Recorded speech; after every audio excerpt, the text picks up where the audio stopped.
Contrary to ghosts and haunted houses, poltergeists are characterized by the lack of an apparition. Other than this trait, the line between the categories remains a fine one. The difference between a poltergeist and a haunting is something that is not really clear-cut. We tend to use the word haunting for phenomena associated with a particular location. There is some sort of historic link with the site, while a poltergeist is more likely to be associated with someone living at a particular location. In other words, if we remove the person involved from the site, for instance, an emotionally charged teenager or preteen experiencing a conflict situation, then the phenomena tend to stop, both at the site and where the person goes. So we may have circumstances and psychological conditions which together produce phenomena that are as yet unexplained.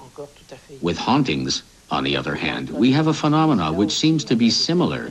For instance, wrappings and moving objects.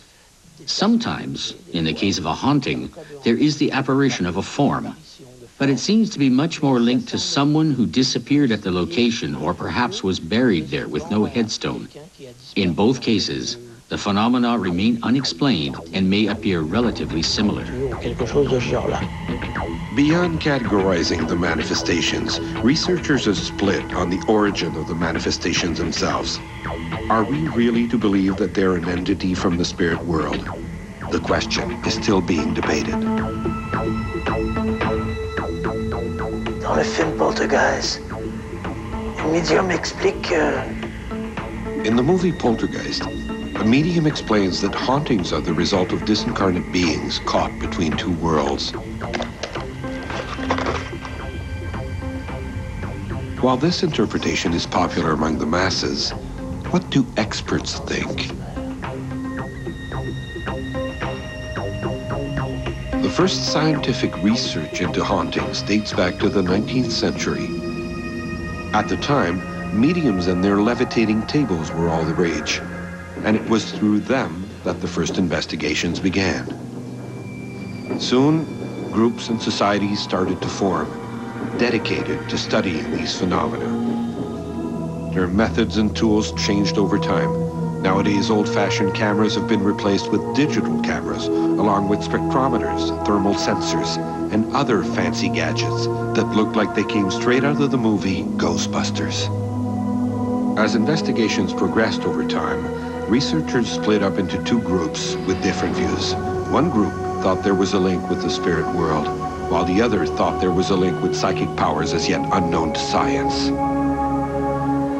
Looking at the two most prominent, you can't even say this is the only two, but the two most prominent concepts of what causes a ghost, what the causation is, be that repetitive psychokinesis, basically the mind projecting something and therefore it exists, or literally a recording, something left over, effectively a lone entity that doesn't require anything else other than for it to just be. It's difficult to say which one is right and which one is wrong. There have been studies, very compelling studies in cases for both of them. Probably the most notable one in Toronto is the case of, initially MANSA, then the Toronto Society for Psychical Research, and then eventually New Horizons, A.R.G. Owen and Iris Owen, and the Philip phenomena, where they literally conjured a ghost. They came up with a fake history, a biography that made no historical sense. Then held a series of seances and more or less did create manifestations where they had objects moving, wrappings, and quite a lot of success in that aspect. But by the same token, there's some very compelling evidence to say that no, you don't need a human medium, you don't need something there. We do have videotapes and audio tapes that have been abandoned with no human element, or at least as best as we can tell, that have captured evidence of something going on. One of my favorite joke questions to ask is, if a ghost haunts in the forest and no one's there to see it, did it haunt? That question remains to be answered. It's something that we're working towards.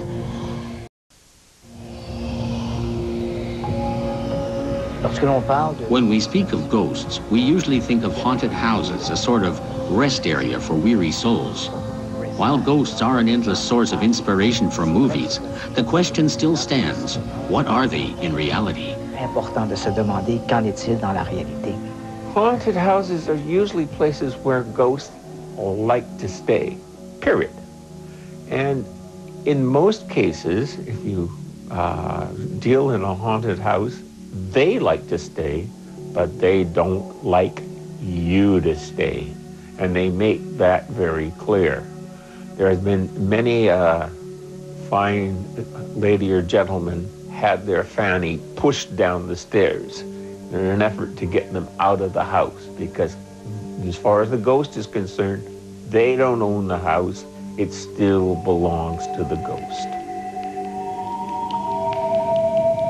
In the late 1980s, Louis and Marie-Claude Côté bought a mobile home near Quebec City. It had been built fairly recently, and the last owner had done some customization work that appealed to the young couple. Unfortunately, their joy was to be short-lived. Soon after her son Denis was born, Marie-Claude began to notice that he showed signs of odd behavior. He would stare at light fixtures, laugh to himself, and sometimes would drift off. Doctors concluded that the boy was a bit slow and blamed it on a lack of oxygen during delivery. But perhaps the child's unusual behavior was not simply due to developmental problems. As a matter of fact, Marie-Claude and Louis had the feeling that a lot of strange things had been happening since they moved into their new home. It was their first child, and at first everything seemed normal. But then they began to hear noises, see apparitions, feel cold drafts, the sort of things that you normally find in a haunted house. They would hear the sound of footsteps in the hallway. Doors would open and close on their own, and doors would lock and unlock without anyone touching them. The couple would also hear children crying, and they noticed an odd cold area in the middle of the hallway, practically right in front of their son's bedroom door. One night, as he stood by his son's bedside, Louis saw a white shape standing in the doorway that looked like a man with long hair dressed in a monk's robe. This ghost-like figure was also seen by Marie-Claude. In early 1993, the couple contacted Mireille Thibault, a young woman from their area who was well known for her interest in paranormal phenomena. This ghostbuster, who also had a degree in psychology, began to research everything that had happened in their house in the past, using newspapers and local archives. She came up with no answers. During the investigation, when we started the investigation, we began by examining the phenomena. When did they begin? What was happening when they began? Were they linked to a particular spot or person in the house?